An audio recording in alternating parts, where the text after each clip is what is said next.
नमस्कार hello Odia kitchen को आपण मानक स्वागत जनाउछि। आज मु आपण मानक बोइतालु फुलर आरु पुरदिया पिठौ भजा तयारी करिके देखैबी।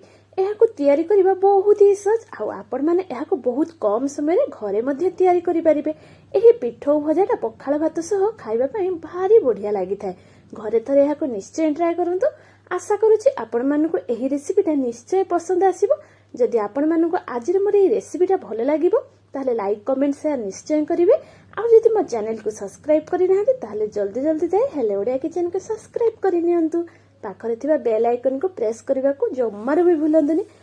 आसंतु डेरी न करी आजिर वीडियोटी स्टार्ट करनेबा।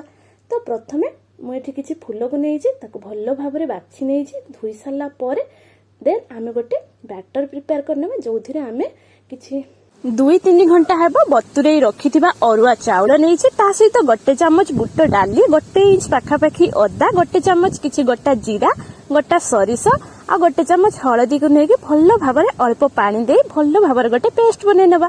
देन आमे सेई बैटर रे 2-3 चम्मच पाखापाखी बेसन गळे सब को भल्लो भाबरे गळै मध्ये नेबा।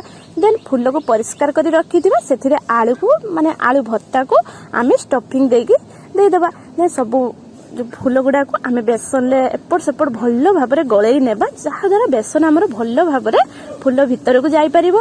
देन पूरा गरम तेल रे सब फूल को एमिति बैटर रे गळै नै कि तेल रे भल्लो भाबरे भाजी नेबा। एपट सेपट करी भल्लो भाजी नेबे जेमिति पूरा खाइले बेले को क्रिस्पी आ टेस्टी मध्ये लागिवो। आ एही आइटम टा विशेष करी पखाळ भात सह खाइबा पई न बहुत ही सुंदर टेस्टी लागे। आपण माने भी थरे ट्राई करंतु आ मते निश्चय जणांतु केमिति बनेला।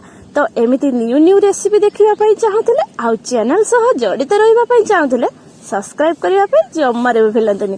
तो आज पई रहिली पुणी देखाबो आउ एक न्यू रेसिपी सह। तो बाय बाय थैंक यू जय जगन्नाथ फॉलो फॉर मोर।